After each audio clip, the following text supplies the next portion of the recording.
Shalom mes chers amis, voici la pensée divine numéro 283, le premier roi d'Israël, 1 Samuel le chapitre 9.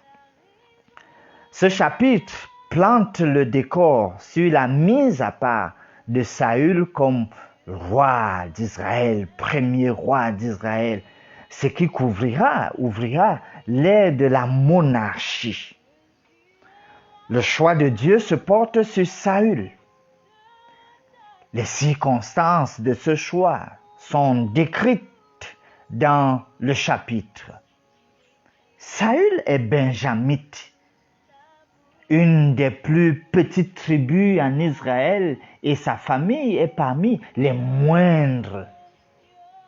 Au verset 16, Dieu dit à Samuel: demeure à cette heure, je t'enverrai un homme du pays de Benjamin, et tu l'oindras pour chef de mon peuple d'Israël.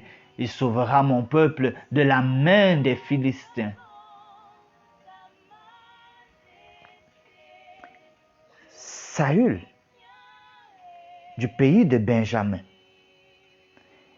Il me souvient la brèche que Dieu avait opérée en Israël pour que la tribu de Benjamin ne soit pas exterminée.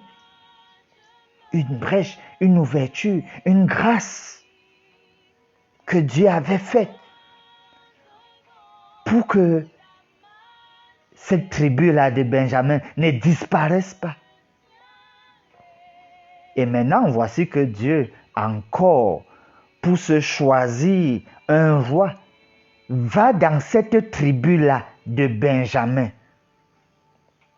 Oh, cher ami, bien souvent dans le leadership, ce sont des gens qui, entre guillemets, ne méritent pas vraiment, qui reçoivent des hautes positions.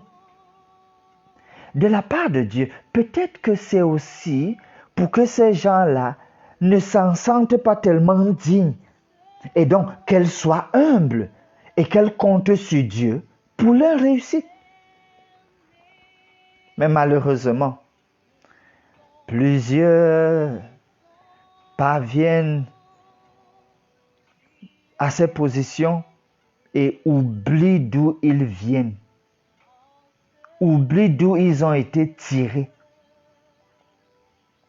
Ils commencent à croire qu'ils méritent et ils deviennent orgueilleux.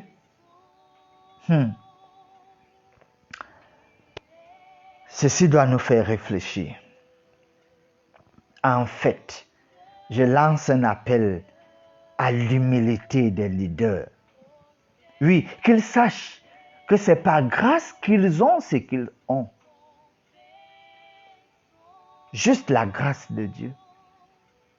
Et qu'ils comptent sur lui. Les Benjamites qui avaient été greffés. C'est encore là que Dieu peut tirer quelqu'un. Prions.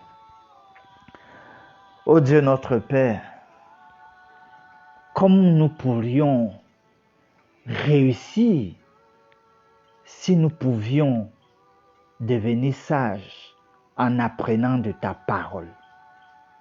Oui, ce que tu nous donnes n'est que grâce, n'est que grâce. Nous devons rester humbles.